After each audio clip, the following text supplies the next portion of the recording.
Well, hey, Slingers, welcome back to another Wordslinger podcast. I'm glad to have you here. I am chatting today with Sarah Elisabeth Sawyer about dictation, so stick around. It's the Wordslinger podcast, where story matters. Build your brand, write your book, redefine who you are. It's all about the story here. What's yours? Now. Here's the guy who invented pants optional, Kevin Tumlinson, the Wordslinger. Wordslinger. Well, I am J. Kevin Tumlinson, the Wordslinger, and I'm glad you're here, because if you weren't, I'd be talking to myself. So, I enjoyed this conversation. Now, I just had this conversation just a few minutes ago with Sarah, and we talked about dictation, and I realized, partway through, I kind of have an inclination against dictation, and it's not because I don't think anyone should do it, or that I don't think I should do it, or anything like that. I've actually always wanted to use dictation, but for some reason I have this block. And she asked me an interesting question toward the end, which was, what I thought was the block. Why is this so difficult for me? And then she gave me some suggestions for where to get started, a little bit of homework. So I'm going to do that after I record this episode and it goes live. But you're going to want to stick around to find out what that advice was. I think it would be helpful to you. But I will say this. Dictation is it's a handy tool. I know a lot of people who use this, and it's great for knocking out a lot more words than you probably could if you type. I happen to be an incredibly fast typist, so I am able to knock out the 5,000, sometimes 10,000 words in a day. Usually it only takes me a couple hours to hit the 2,000 to 3,000 mark. Depends on what kind of zone I'm in. Typing isn't something I want to give up. I enjoy it. I like the feel of the keyboard. I like the sound. I like, the whole vibe.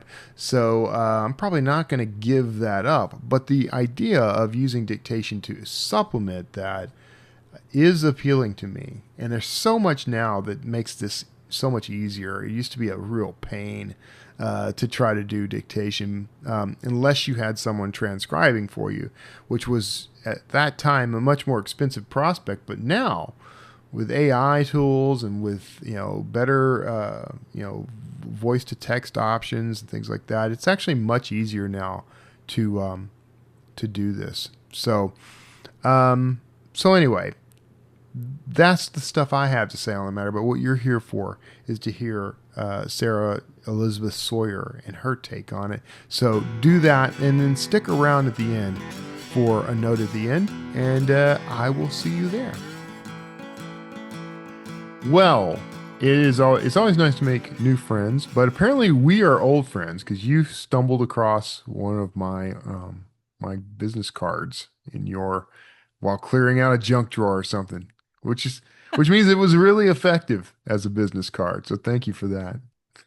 A friend of mine who does graphic design, she was, helping authors do their cards and stuff. And she's like, look, if it looks like a piece of trash, it's going to go in the trash. So apparently yours didn't, though. I mean, it made it in the file folder. Oh, well, there you go. Yeah. So I used to do a thing. I wrote a book called 30-Day Author years ago. And for some reason that would get me invited to speak at these business dinners and whatever, groups of people, businesses and things like that. And that's one of the lines I would give in my presentation is that, when you give someone your business card, if they don't do something with that card within the first 12 hours, it's going to get round filed. So, but that's not what we're here to talk about. Business cards, that's a different episode. We'll talk about that later, but talking to Sarah Elisabeth Sawyer. You came fully loaded with the names, but you go by Sarah for at least this interview. Yeah. And, there's other Sarah Sawyers out there. So got to have Are something to there? distinguish. We know marketing, branding, you've got to have some distinction. Oh yeah, I don't think I've ever encountered another Sarah Sawyer, but that's There's a few out there. Of course, I always have to spell my name. I'm like, it's Sarah with an H, Elizabeth with an S, not a Z. So Yeah. that really Yeah, gets it rolling. you've thrown off all the rules. Yeah, Yeah. you're definitely you're operating in a whole new zone here. So, but you've got quite a list of credentials here. I was looking it over. It looks similar to mine actually. We I think Oh, we have crossed paths we and have. somehow never connected. But I love what we're going to talk about today because this is a topic that I every time I talk to somebody, and you just did an interview you said with Nick Thacker at Draft Digital on this topic. He wrote he created like a whole course and everything Hmm. about this. Yeah. Gave it to me for free, and I still cannot do this. But dictation as part of our writing process. Hmm. So tell me, how did you come around to like why is dictation your thing? What started this? Kevin Anderson, right? Yeah, It's of like he was course. on Yeah, he's the other big a influence I lot never of pay attention to. a lot of podcasts, and I think he was probably the first one I heard talking about dictating and being able to go out, take a walk and write a chapter and then walk back and write a chapter and being able to be healthier and write faster and be able to capture words anywhere. I was like, that sounds like a sustainable fiction author career. So that's what I wanted. God brought writing back into my life in about 2009, Yeah, and I was like, this is what I'm to do with my life. So I've got to figure this out. And I dove right into all the trainings and everything. And with dictation, I kept an eye on Dragon. I was listening, different ones talking about it. And I was like, I've got to try this. So when I got a smartphone, 2013, I guess, that's whenever I downloaded the trial version of Dragon Anywhere on my phone. And I gave it a shot, tried, dictating a few sentences, posted on Facebook. I was like, this could be epic. And it was. It was an epic failure. I was not able to make the transition mentally from typing my words to speaking my words. I was like, it's great. It's kind of like math. Some people are good at math, some people are not. And I was like, some people just are wired to be able to speak their words, and some people are not. And I'm one of the yeah, people that I don't have that gift. I don't have the ability to be able to speak my fiction. So yeah. I couldn't quite let go of it though. Kept listening to podcasts, and I heard of one author, she would do dictation while she was loading groceries in the car. And I was like, okay, I'm going to give it another shot, and then just failed. Finally, in 2020 is when I sat myself down and I thought, I've got to train myself to do this. Whatever this takes, I need to make this transition and be able to dictate at least some of my fiction. So I got intentional about it and I started practicing dictation. And one of the issues with the Dragon, which I've never used Dragon beyond that trial version. So for authors who are like, oh yeah, that's it right there. I can't do Dragon. I never used Dragon beyond that trial version on my Yeah. phone. So I did get an app. I got a record app on my phone and I started recording my words. And what I was doing is I was not doing fiction because I think that's putting too much pressure on our brains. So I get a little bit into brain science when I'm teaching authors about dictation because it's more than just activating the dictate function and you start speaking your words. Like there's some other things there and there's some things we can train ourselves in doing that. So I started doing it with morning pages. So Julia Cameron's method, doing morning pages, I would Yeah. handwrite those. But I was like, why not practice dictation with this? And for those who do morning pages, fantastic exercise. You're going to get the most benefit by handwriting them. But this was specifically so that I could train myself to dictate and I trained myself to speak my punctuation and just doing this word vomit, with doing morning pages. Couple of months into that, I had to head out the door. I had an appointment to get to, had a sink full of dishes, and I was like, oh, I can't leave dishes in the sink. And so, right whenever I was crossing the threshold to go into the kitchen, I had this entire scene download into my brain. And Kevin, it was perfect. I had the opening sentence, I had the dialogue, I had the closing sentence. I was like, this is the character story I needed, that backstory I needed for the novel I was about to write. So I was like, well, I could run into my laptop, go to my laptop, try to capture a few notes about this because I was like, there's no way I could type the whole scene. Like I don't have enough time. And so I could do that, or I could do the dishes and just hope that I kind of remember most of this whenever I get back, which of course, we know that that's not going to happen. It's like if you leave that bit of inspiration, you come back to it, it's all gone. So I was like, I've been practicing this dictation thing for a while now. I think I'm going to give it a shot. I'm going to just put my earbuds in, which I don't recommend, when I had earbuds with a little microphone hanging off. So I was like, I'm just going to do it because you start with what you have. So I did that. I started my record app, dropped my phone in my pocket, did the dishes while I was speaking at that scene. And then I headed out the door, came back, had my app transcribe the words, and I had written nearly 1,500 words in that 20-minute Yeah. segment there. And Yeah. that's when it convinced me, like, whatever I need to do to make this a regular thing, to make this my go-to for writing my fiction, I need to do, because this is so, so powerful. So that's how I got into dictating. And it wasn't just a smooth road after that, but I've now dictated 14 books, 14 works of fiction, and I just will not look back at typing. As much as I loved my Alpha Smart Neo that I used to use, I love that thing, but dictation, just the benefits of it are just extraordinary. You So were an Alpha that's where I'm at. Smart Neo writer. I kind of admire that too, but that's another one that I never could quite click with. Right. I Oh. love the keyboard on it. That keyboard, I could just pound it. It could take a But it pounding. terrifies me. That thing terrifies me because I'm like, okay, I know what it's doing. It's recording it and it's going to type it back into the computer. That's the one, right? That's Uh the no, Neo. this is a keyboard. You just type on it, and this goes back to like the 90s. The one I had went back to the early 2000s. It was just a Uh-huh. used one. So they've got the newer ones now, and I don't know exactly how all those work, but Yeah. man, you had to plug that in with a chunky USB thing, and then you hit send, and it just Yeah. line by line. Yeah, Yeah. it Yeah. did go onto your computer like that, digital transfer kind of like that, line by line. Yeah. Yeah. Yeah. That's the part that terrifies me because Yeah. I, It's like, I'm where's it like, gonna go? no, I can't. I can't. No. So yeah, okay.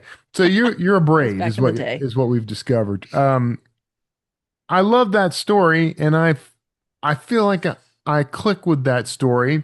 But for whatever reason, I'm glad that you mentioned that there are just some people who can't seem to do that because I seem to be one of those people. Is this something that you think Was can anyone do it? Can even a schmo like me come around? I believe you can, Kevin. I really do. And I know you're buds with Nick Yeah, and yeah, Kevin Anderson. yeah, So, and I know they've talked to you about dictation, but I really do believe it's brain science. It's training your brain so that, when you think about it, most of us started handwriting. Like that's how we yep, started writing our stories. Some authors still right, do. Fantastic. And then we moved to typing. For me, I learned to type when I was in my teens. That was, going back to I don't know if you remember the Canon electric typewriter. You could type out and it would show you yep, that one sentence, and you better go fix any typos before you got to the end because it would print it off onto the page. yeah, yeah, So that's how I learned to type.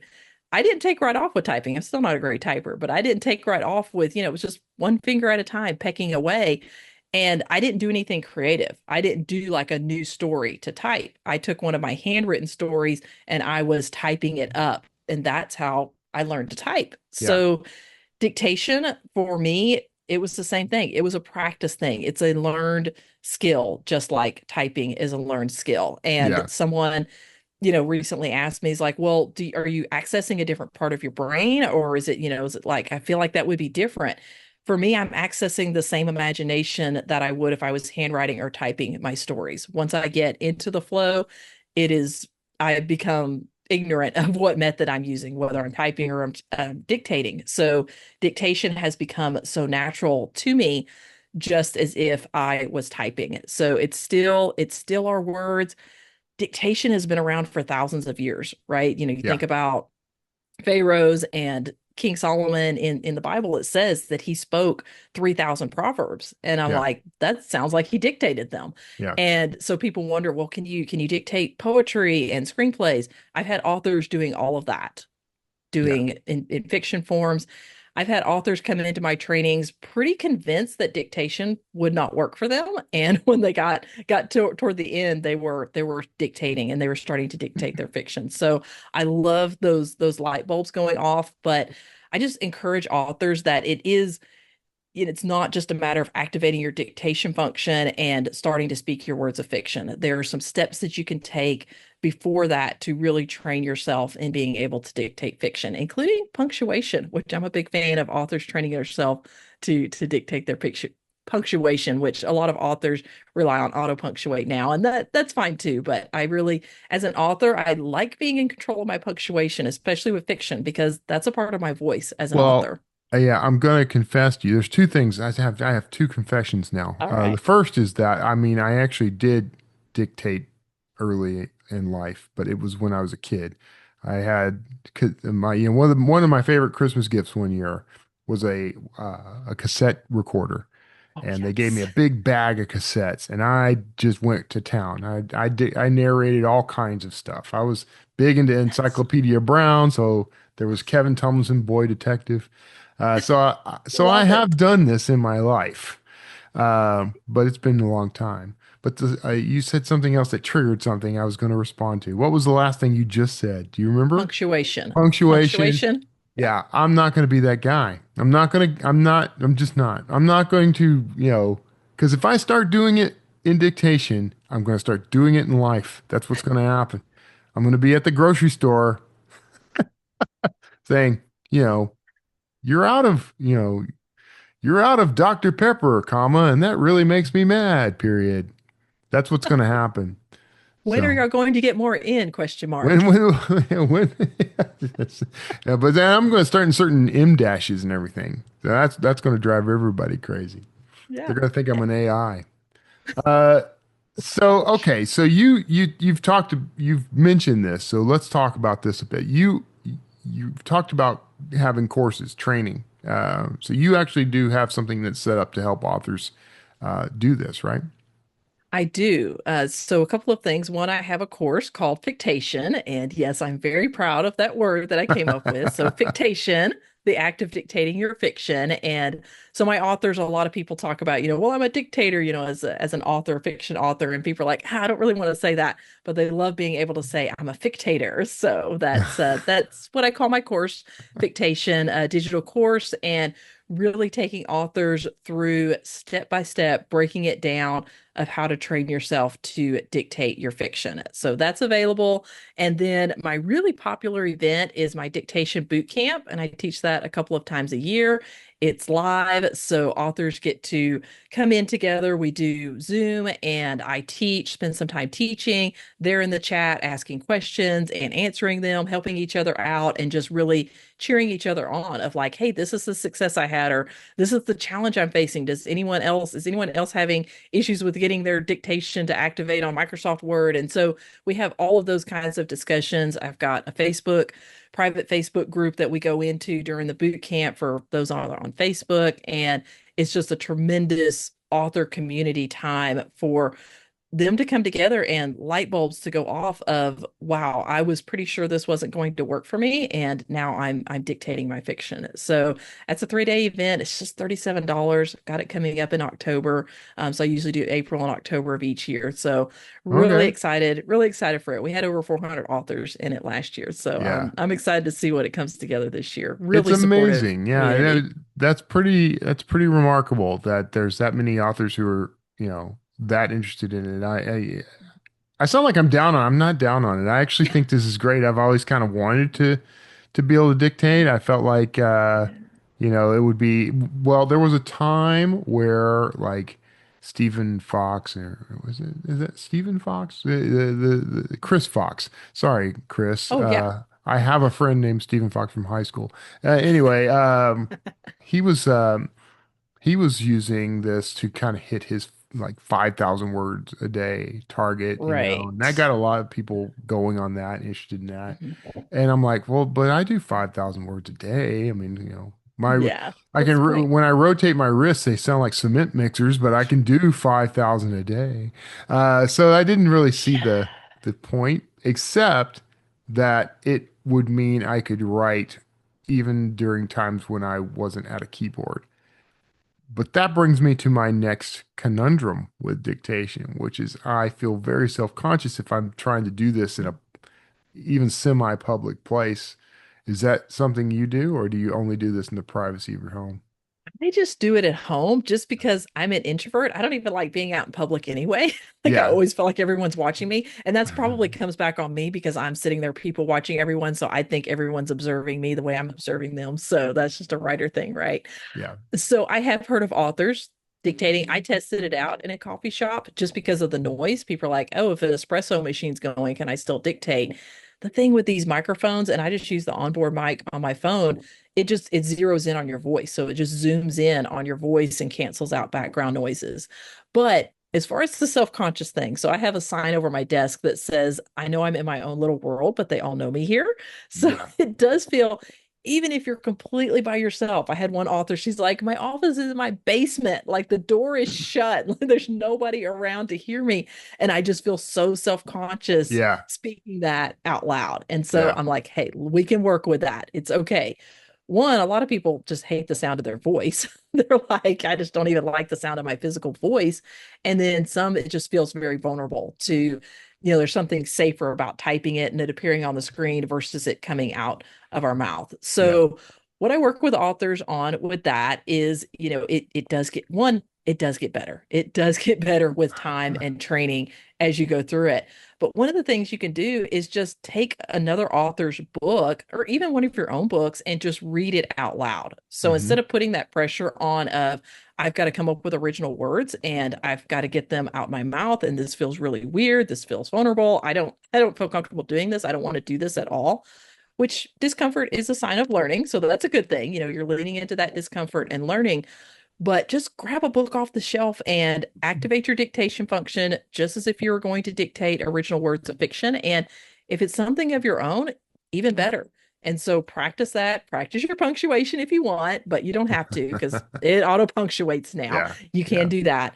But just practice reading those words out loud and get used to the tech, one.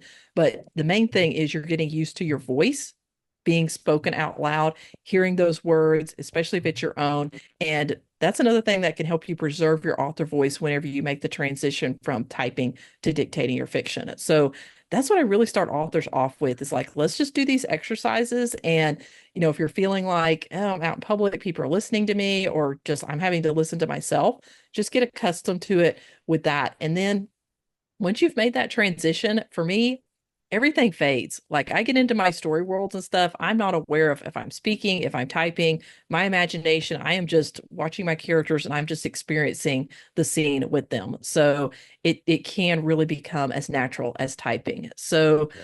on speed, I will say I did double my writing speed. Yeah. So I was about 1,500 words average typing, and I could hit up to 2,000 words if I was like in an action scene and really going at it. With dictating, I do about 3,000 words, and that's just talking normal. Actually, not even talking normal, it's talking slower than normal. So much slower than what I'm going right now. I have Yeah. lots of pauses. I'll go check my outline, and I can still hit up to 3,000 or hit average 3,000 words an hour and up to 2,000 words an hour if I'm really, really rocking it. So Yeah. speed does draw a lot of people to dictation, but just talking about health and talking about risk, like I work with a lot of authors, they're coming to dictation because they're like, this is the only way I can continue writing. Like I have carpal tunnel, or I've had surgery, or I've had, back issues, neck issues, all of these things. And if I don't learn how to dictate, I can't continue to be a writer. And so that's the part of sustainability that really drew me with dictation beyond writing faster, because there's so many benefits beyond writing faster. And it's what you said, it's being able to write when you're not just sitting at your keyboard. It is while you're, for me, doing the dishes or out feeding my chickens, and just giving your eyes a rest, giving your body a rest.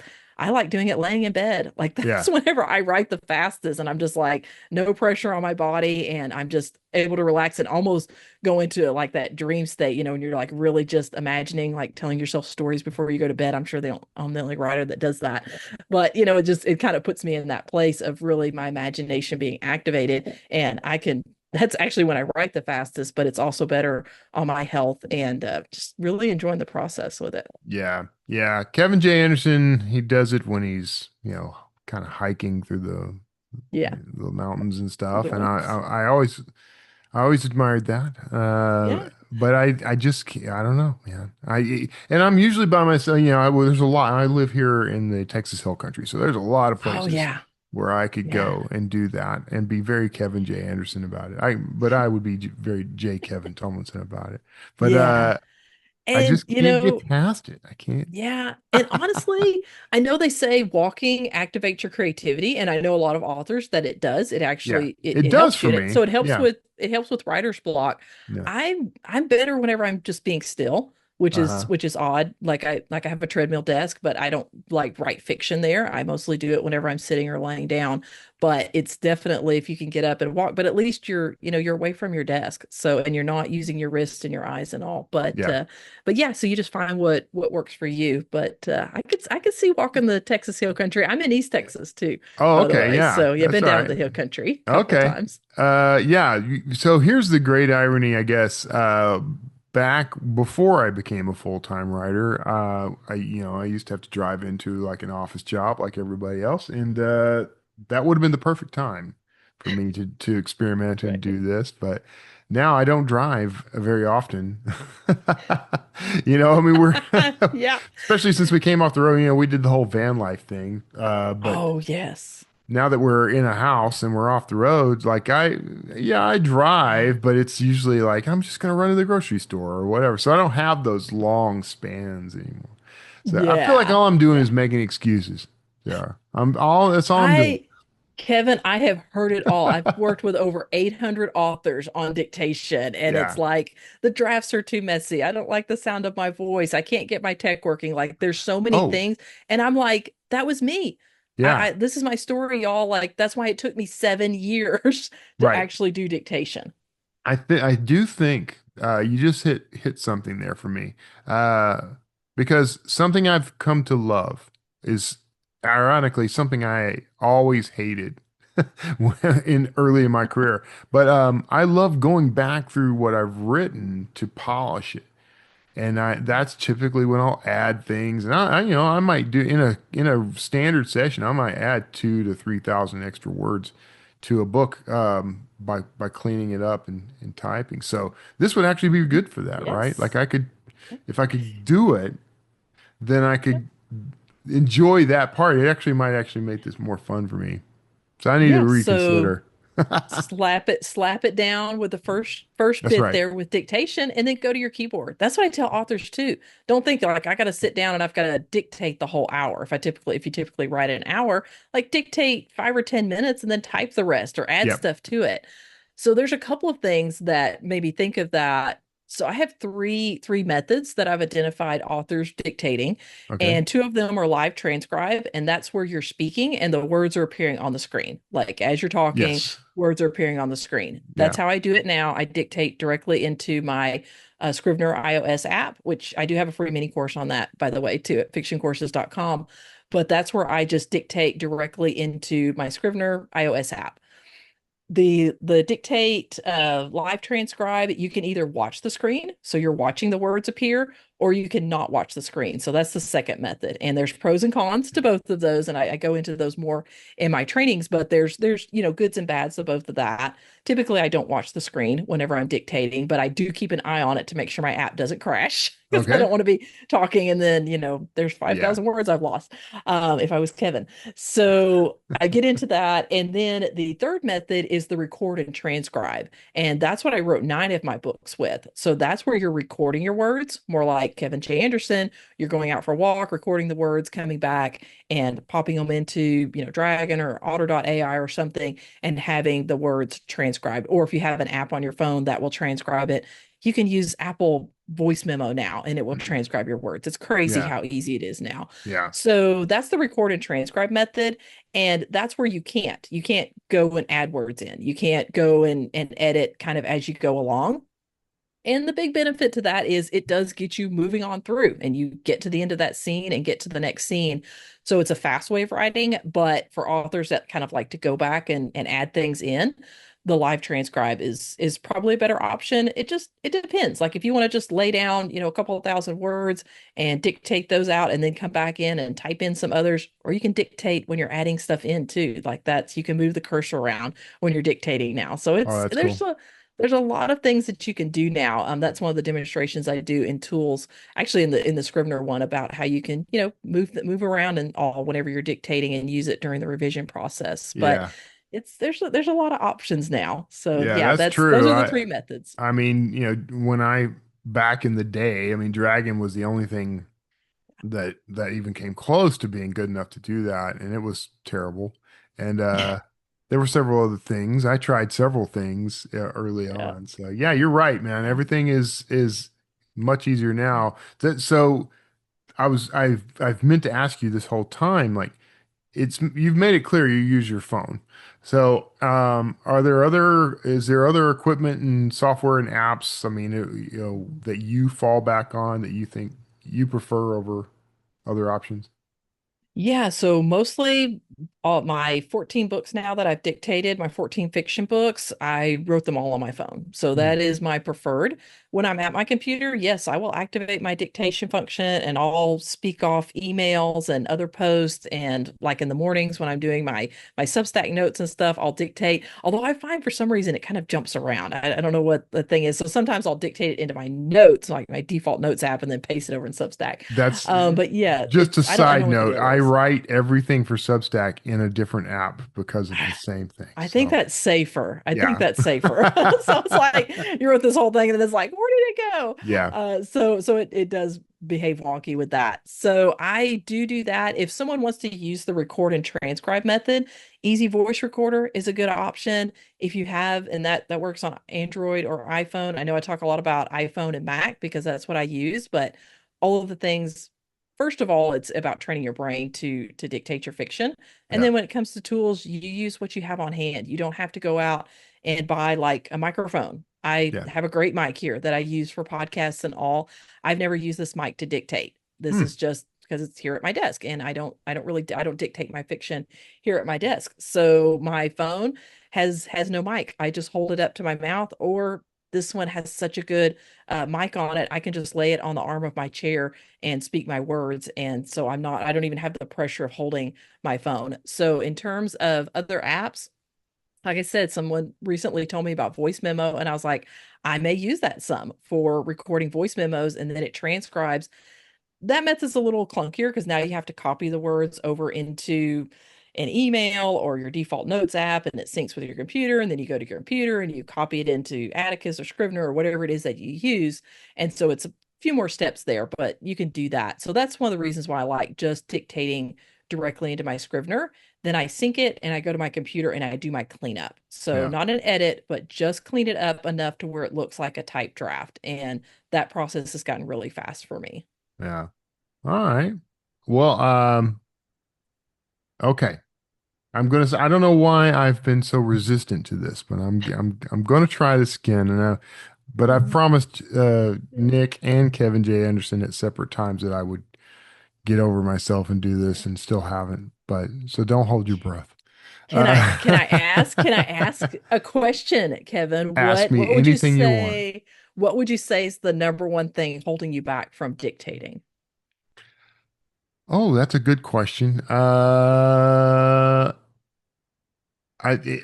think it does come down to feeling self-conscious about it. I think that's a thing, and also it just sort of I have a flow, and it's hard for me to abandon that, even if it's just temporary. So I think that's it. Okay. I have some anxiety about the whole thing. It's Yeah. one of those things. There's a lot of things like that though. Yes, I was going to That say I had a whole laundry list of things that yeah, kept me from dictating. So yeah. can I give you a couple of things? Can Sure, I give give you it an to me. assignment like I would my students? All right, well, let's do it, and then we'll So wrap up. yeah, I would say do that exercise, grab one of your books, activate a dictation function, just your default notes app, and read off a couple of pages. Read your Okay. own words Yeah. off. Just hear your own voice, hear your own words that you've already produced, Yeah. and see them scroll across the screen there with dictation. And then number two, you said like abandoning your process and everything. And I know, the keyboard is a big part of our process. What I Hmm. tell authors is keep your same writing routine. So go ahead and stay at your desk. Even if you plan to dictate on your phone and be out walking and everything, great. But right now, just go ahead and do the same thing that you would do with typing. So some people write a candle and they start music and like whatever it Yeah, is that yeah. you do to go through your process, do that. But instead of putting your hands on the keyboard, activate your dictation function and speak a few words, then deactivate it and go into your typing and just keep your same writing routine as you would if you were typing. So Yeah. there's a Yeah. couple of things for you, I'll Kevin, do if it. you'd like to take that. Yeah, I'll play with it. I'll do All that. right. All right.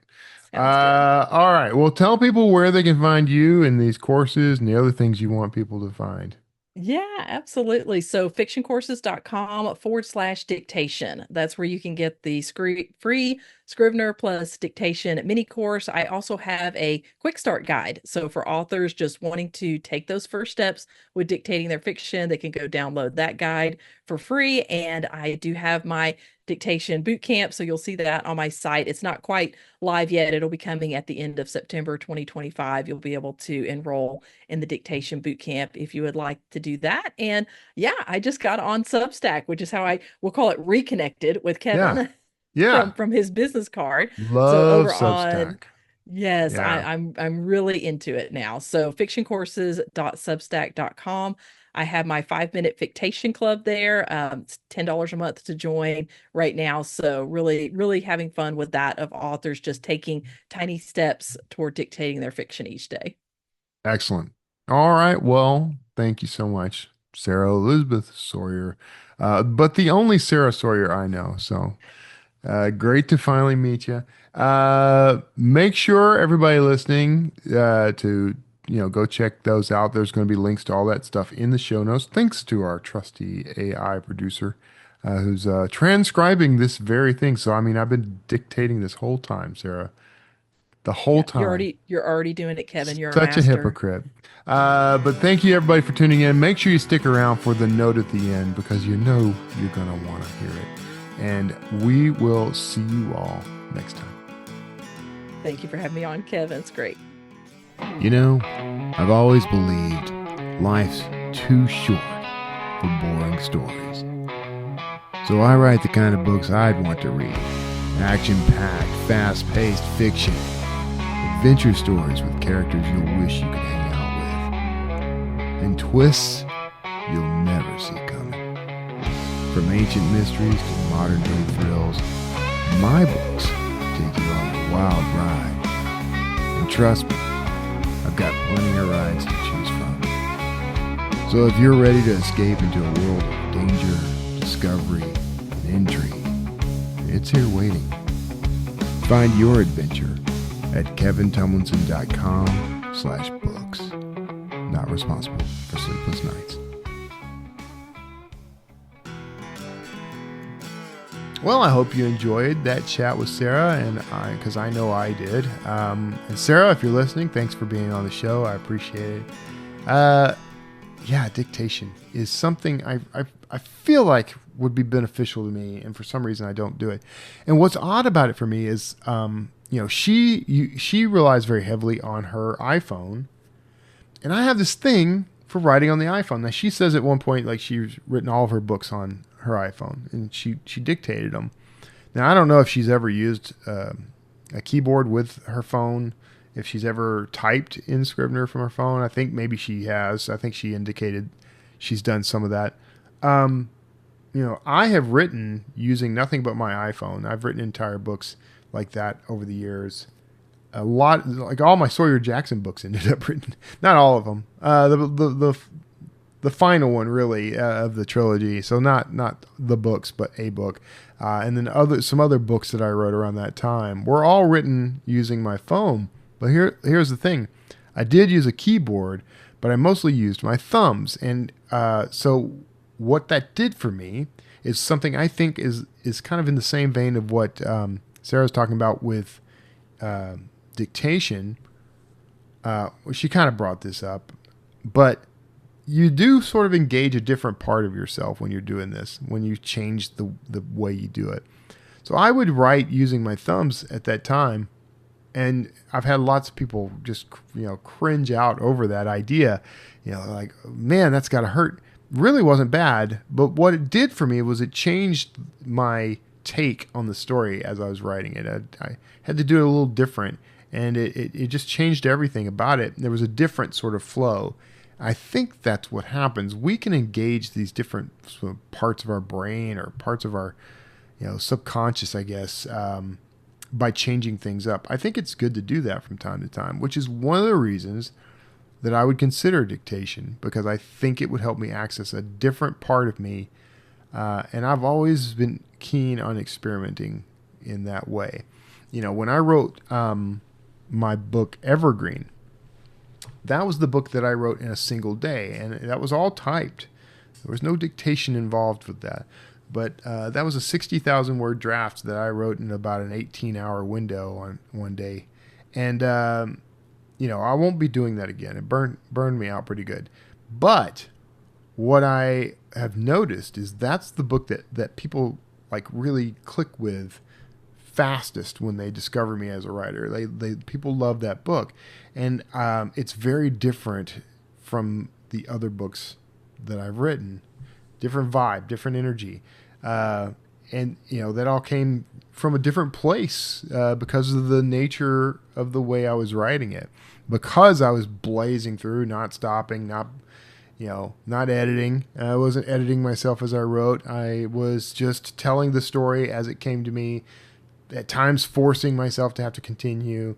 I pushed through in this marathon writing session and I got a different result than what I would have gotten before. Now, I edited that book, of course. Still needs some editing. I still get people who catch errors and typos and things. And that book was definitely at an early era in my career where I wasn't as keen on editing, didn't have the money to pay someone to edit.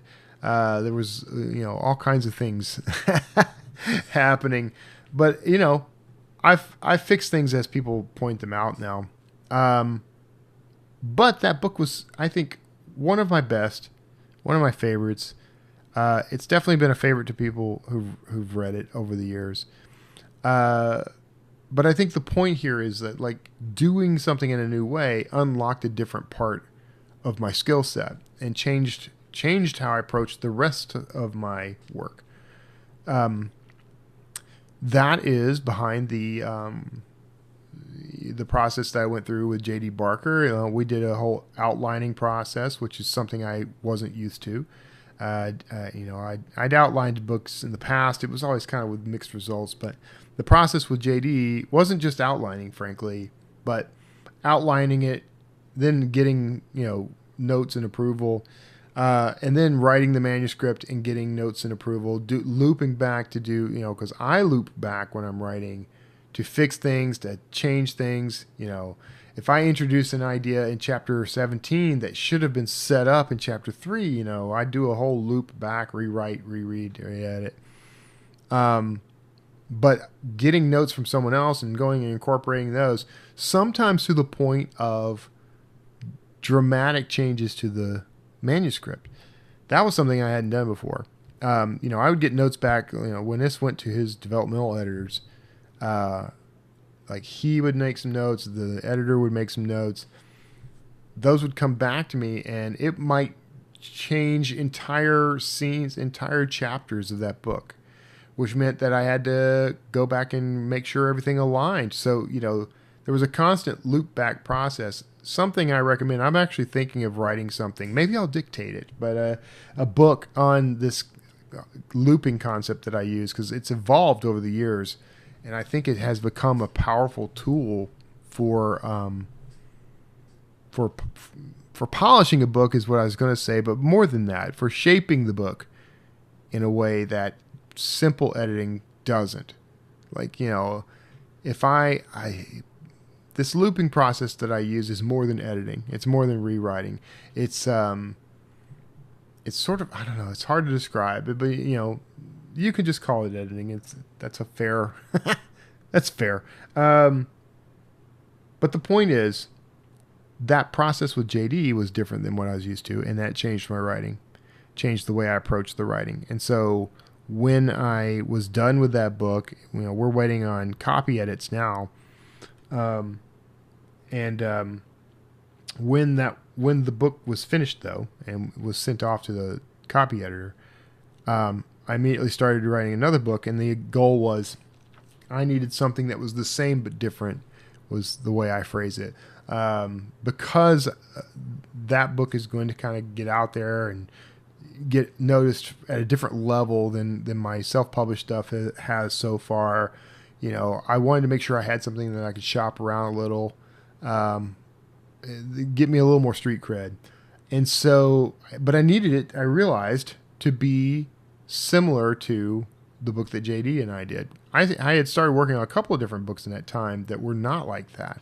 But I realized, okay, that's going to be kind of my sweet spot. Those are the books I've written the most anyway, that archaeological thriller genre, a little bit of sci-fi in there. Those are the books I enjoy writing the most, and the books I'm most known for. So I need more of that. So I wrote a book that's titled The Hollow King, which I just finished so a few days ago, about 4 days ago now.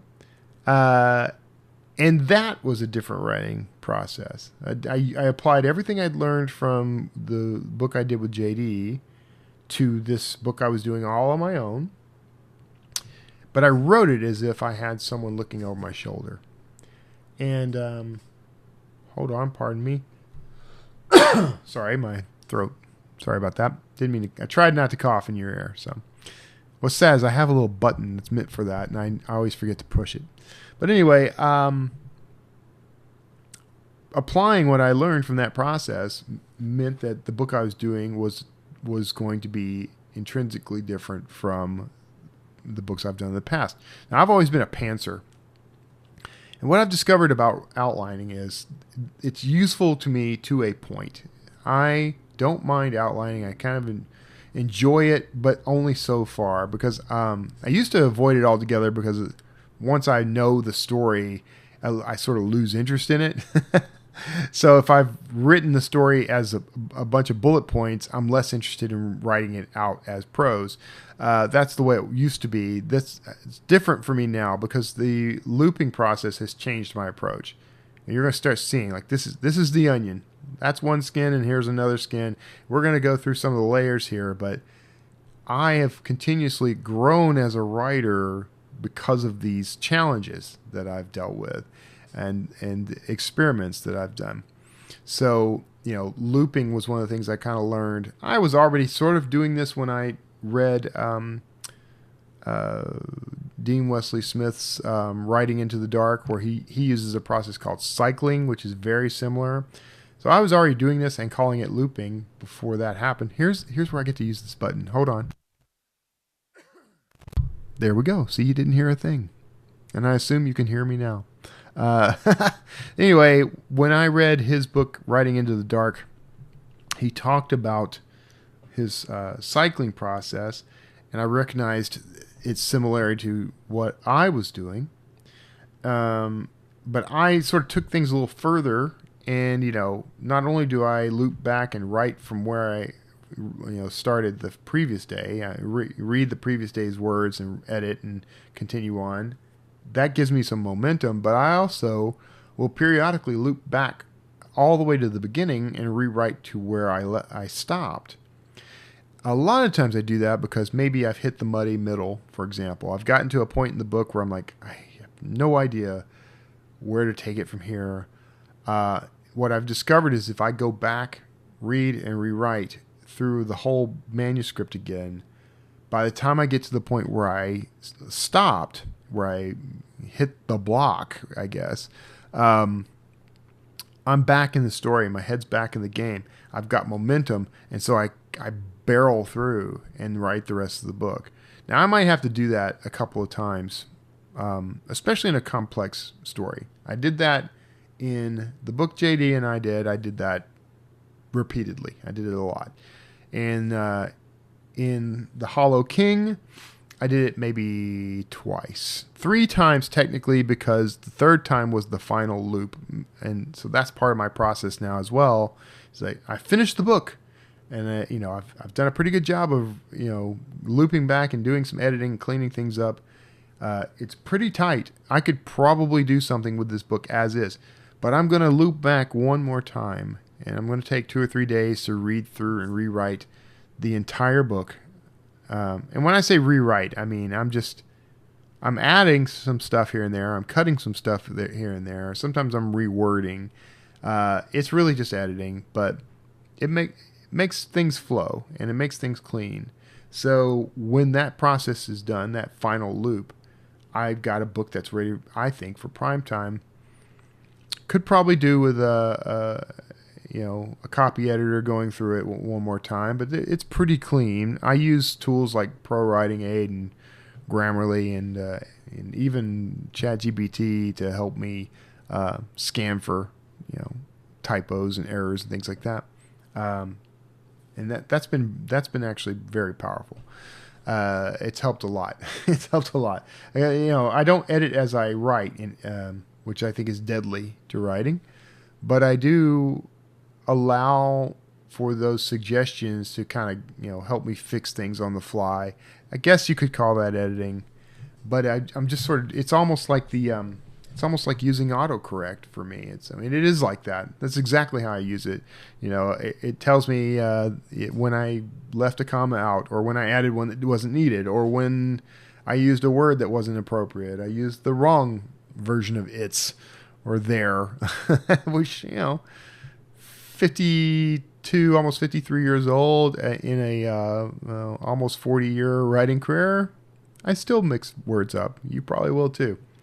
But the point here is those experiments that I've done over the years and embracing new ways of doing this stuff have been tremendously beneficial to me and helped me grow as a writer, improving my process as a writer, and improving on my skill. And I think that's the whole point, by the way. No matter what job you have, career you have, trying new things and adding new things, trying to add something new to your repertoire and to your skill set, your skill toolbox, will improve you in whatever career you have over time. You should always be looking to hone your skills in new ways.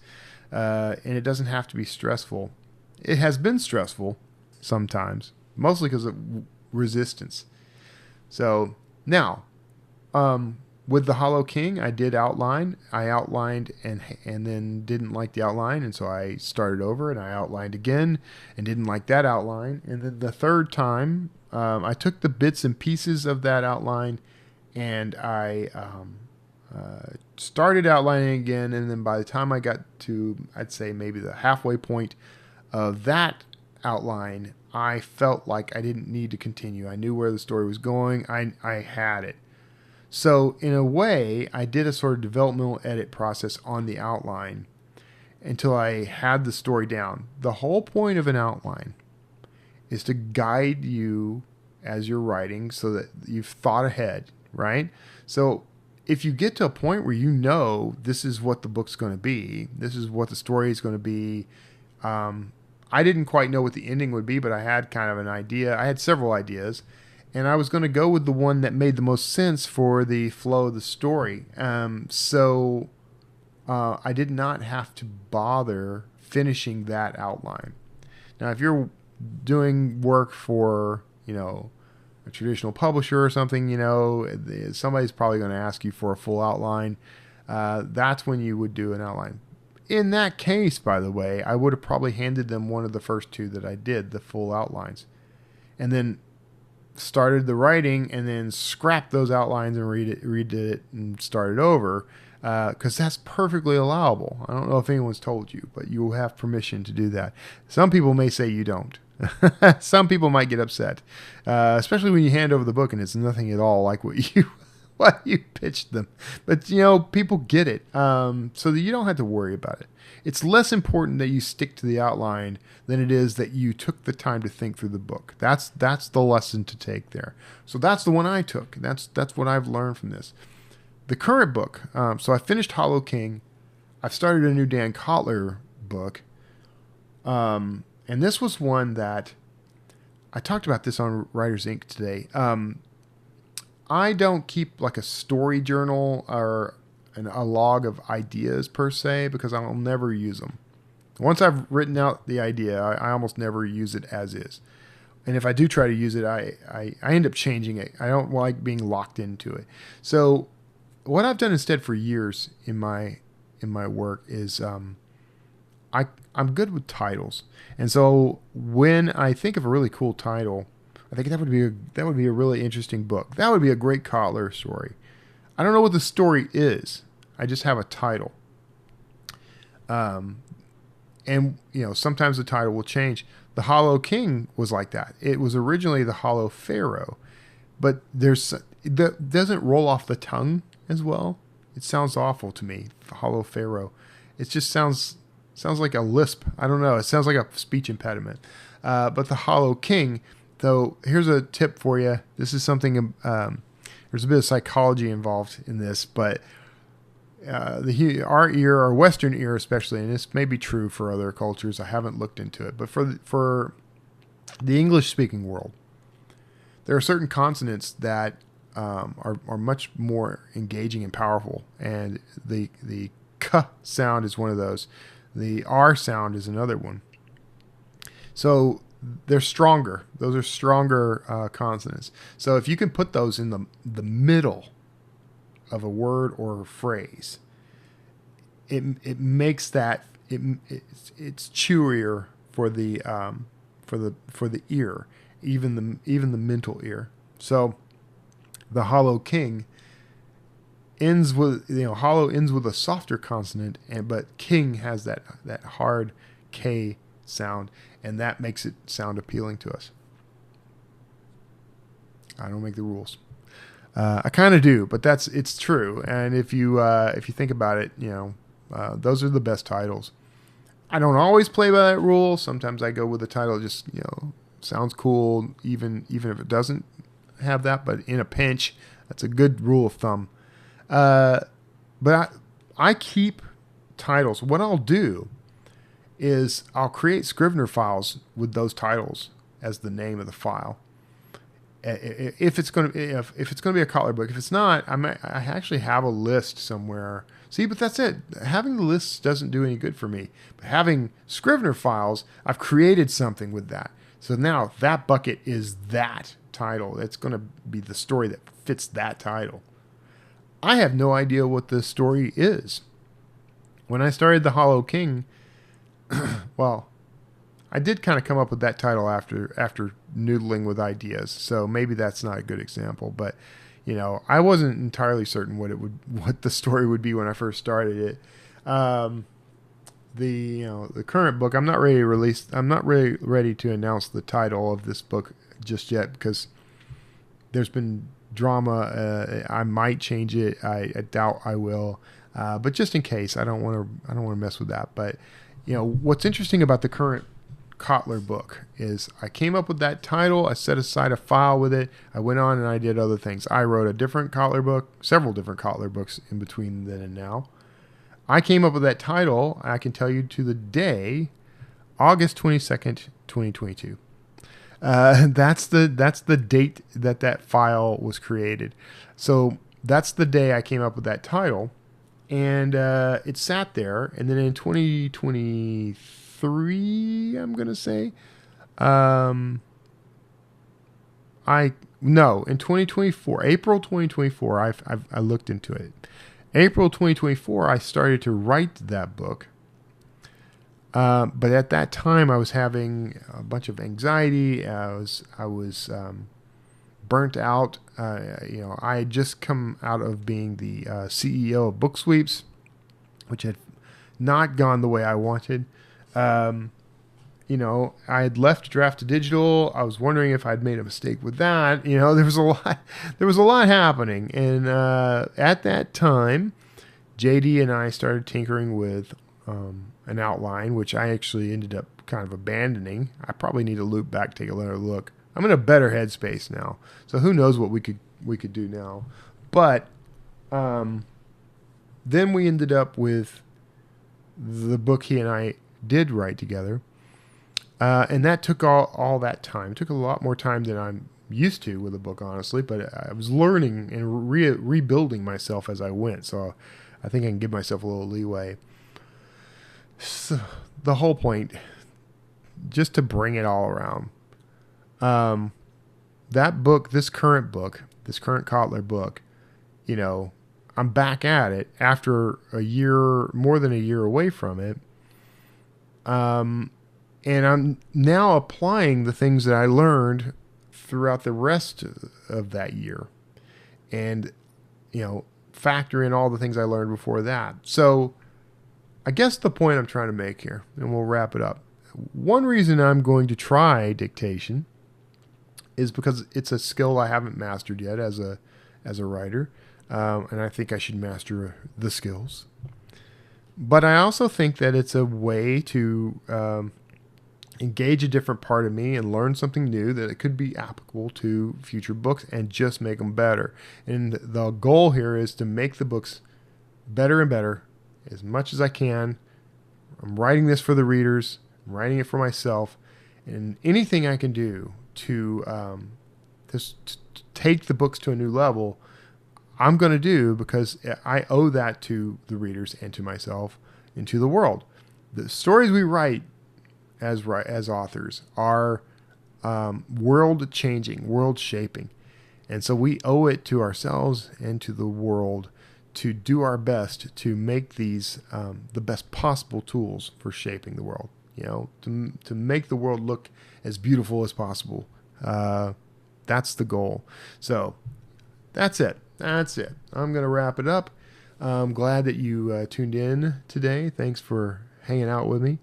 I hope you enjoyed that interview with Sarah Sawyer, and make sure you check the links. There's links in the little doobly-doo below if you're on YouTube, and I don't know where links show up when you're on other podcast platforms, but if you're visiting this on, if you're watching or listening to this on my Substack where this is hosted, that would be kevintumlinson.substack.com. You should be able to find the podcast there. If you go to wordslingerpodcast.com, that will definitely take you to that Substack page. But you can actually listen to and watch the whole thing right there on that page. It'll link you back to YouTube. And otherwise, make sure you like, share, subscribe here on YouTube or elsewhere. All the links are available in those show notes. And I think that's going to do it. So get out there, try, if you are a writer, even if you're not a writer, try some new approach to what you're doing. Try some new tool you've never used before, something you've been afraid to try. You don't have to use it forever. You don't have to fall back on it by default, but play. Get out there and play, I've got a million different devices. I could dedicate a laptop to nothing but dictation if I wanted. I've got spare iPhones that I never got rid of. So there's a lot I could do here. And I could literally carry this iPhone with me, in my pocket at all times. There is there's potentially an iPhone-shaped tumor in my left leg because it's just where it stays all the time. So there's no excuse for me to not play with this. I might find that this is a tool that revolutionizes my writing, and you might find something similar no matter what it is you're trying to do. So don't be afraid to try new things, I guess. What a moral. So thank you for tuning in. Thank you for subscribing. Thank you for sharing this with people. Hope you have a great weekend ahead, life ahead, wherever you're coming to this. I hope you're blessed. Take care of yourselves. God bless you, and I'll see you next time. Wordslinger.